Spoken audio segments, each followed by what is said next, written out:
Assalamualaikum warahmatullahi wabarakatuh. Pada pertemuan kali ini kita akan belajar tentang bentuk pangkat, akar, dan logaritma. Lebih khusus, kita akan belajar tentang pangkat dan akar. Yang pertama, kita mengenal yang namanya bentuk pangkat bulat. Materi ini sebenarnya kita mengulang kembali pelajaran waktu kita di SMP. Contoh misalkan ketika kita menjumpai angka 10 juta, semacam ini ya, maka tentu membutuhkan ruang yang lebih dalam penulisannya. Maka dalam penotasiannya bisa ditulis sebagai 10 pangkat 7 dan seterusnya. Kita punya 1000 berarti 10 pangkat 3. Yang pasti notasi pangkat ini dapat menghemat tempat sehingga banyak bisa digunakan dalam bentuk permulaan dan penyederhanaan perhitungannya. Pangkat bulat sendiri meliputi yang pertama pangkat bulat positif. Artinya perkalian berulang dari suatu bilangan sehingga dapat dinyatakan dalam bentuk pangkat bulat positif. Misalkan kita punya angka 2 sebanyak 1, maka ditulis sebagai 2 pangkat 1. Kita punya angka 2 dikalikan sebanyak 4, nulisnya juga 2 pangkat 4. Kemudian hal itu akan berulang terus sehingga menunjukkan banyaknya bilangan yang sedang dikalikan. Selanjutnya dibuat sebuah definisi bahwa A pangkat N itu menunjukkan perkalian dari A kali A kali A sebanyak N. Dengan A itu adalah bilangan pokoknya berupa bilangan real, kemudian N itu disebut sebagai pangkatnya. Contoh misalkan di sini kita punya 3 pangkat 2, artinya kita mengalikan angka 3 itu sebanyak 2 kali, maka ditulis 3 kali 3. 64 sendiri bisa dinyatakan dalam bentuk 4 kali 4 kali 4. Maka 64 ini bisa ditulis dalam bentuk 4 sebanyak 3 atau 4 pangkat 3 dan seterusnya. Selanjutnya kita bisa menentukan nilai dari suatu ekspresi matematik yang memuat bentuk pangkat.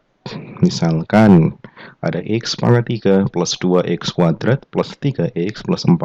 Ketika kita substitusikan untuk X sama dengan 2, nah kita bisa menghitungnya dengan cara seperti tadi.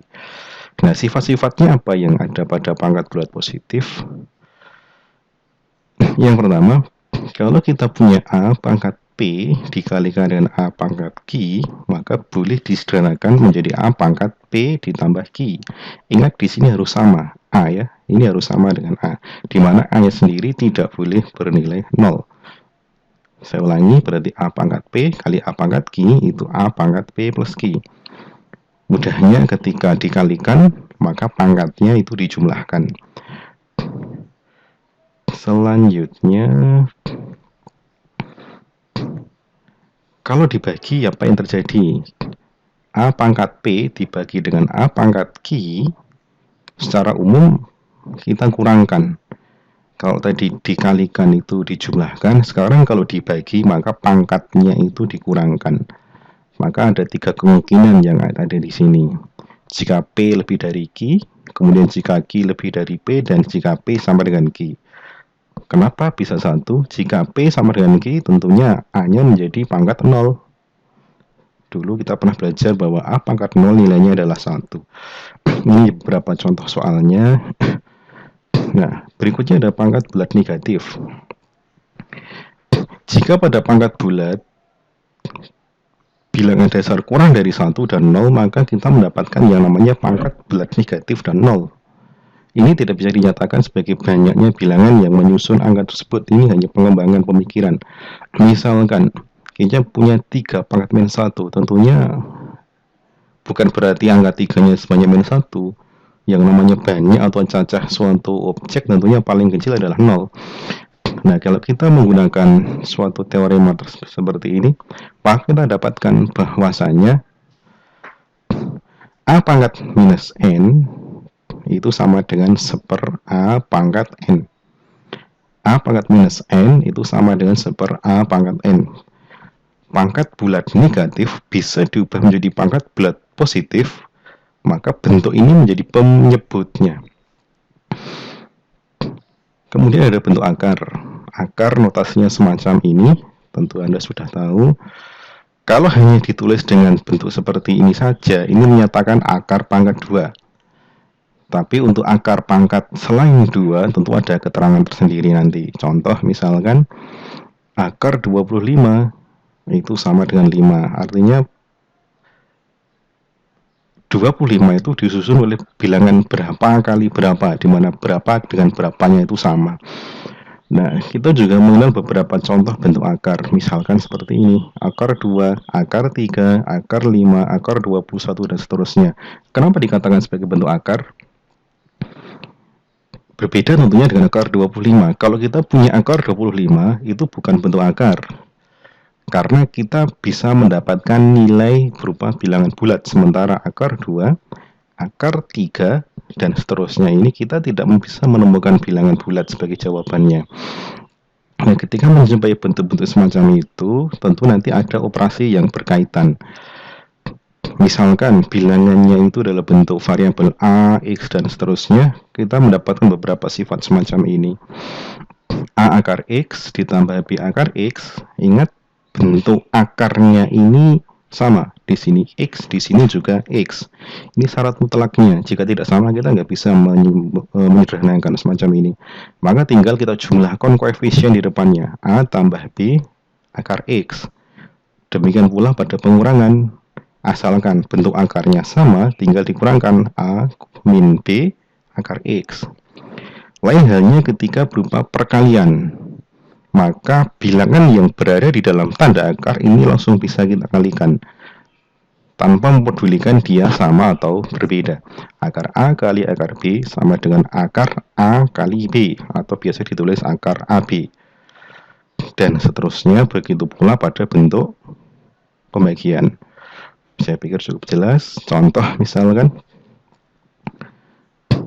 kita punya 3 akar 2 ditambah 4 akar 2. Ini jelas bentuk akarnya sama, yaitu akar 2. Maka cukup dijumlahkan koefisien di depannya. 3 ditambah 4 diperoleh 7 akar 2. Lain halnya untuk bentuk soal yang nomor 2. Bentuk akarnya berbeda, akar 8 dan akar 32. Bisakah disederhanakan? Bisa, asalkan kita bisa merubah bentuk akar ini menjadi bentuk akar yang lain, di mana kedua suku ini memuat bentuk akar yang sama. Ingat ya, bentuk akarnya, bukan bilangannya yang harus sama. Akar 8 bisa dinyatakan dalam bentuk 2 akar 2, sementara akar 32 bisa dinyatakan dalam bentuk 4 akar 2. Maka kita dapatkan hasil 2 ditambah 4, 6 akar 2. Dan seterusnya. Ini contoh-contohnya. Kemudian bagian terakhir pada materi ini, kita akan menjumpai suatu bilangan di mana penyebutnya itu memuat sebuah bentuk akar. Tentu dalam bentuk semacam ini tidak disarankan menjadi sebuah jawaban, maka kita akan mencoba merubah sehingga penyebutnya tidak lagi memuat bentuk akar. Istilahnya kita merasionalkan pecahan bentuk akar. Contoh yang pertama, ada 2 macam bentuk sebenarnya, bentuk A dan B, yang C itu analog dengan B. Pada bagian penyebutnya hanya terdiri dari satu suku, ya, hanya terdiri dari satu suku. Maka kita cukup mengalihkan dengan bagian penyebutnya. Misalkan A akar B, kalikan dengan akar B per akar B. Kenapa harus begitu? Nanti akar B bertemu dengan akar B, jawabannya adalah B. Kalau penyebutnya sudah tidak lagi memuat bentuk akar, maka pekerjaan kita selesai. Lain halnya dengan bentuk B dan C. Manakala penyebutnya memuat 2 suku, maka kita kalikan dengan sekawannya. Kalau di sini B plus akar C, kita tahu sekawannya. Sekawan itu bentuk yang memuat bilangan yang sama, tetapi tandanya berbeda. Di sini B plus akar C, maka sekawannya B minus akar C.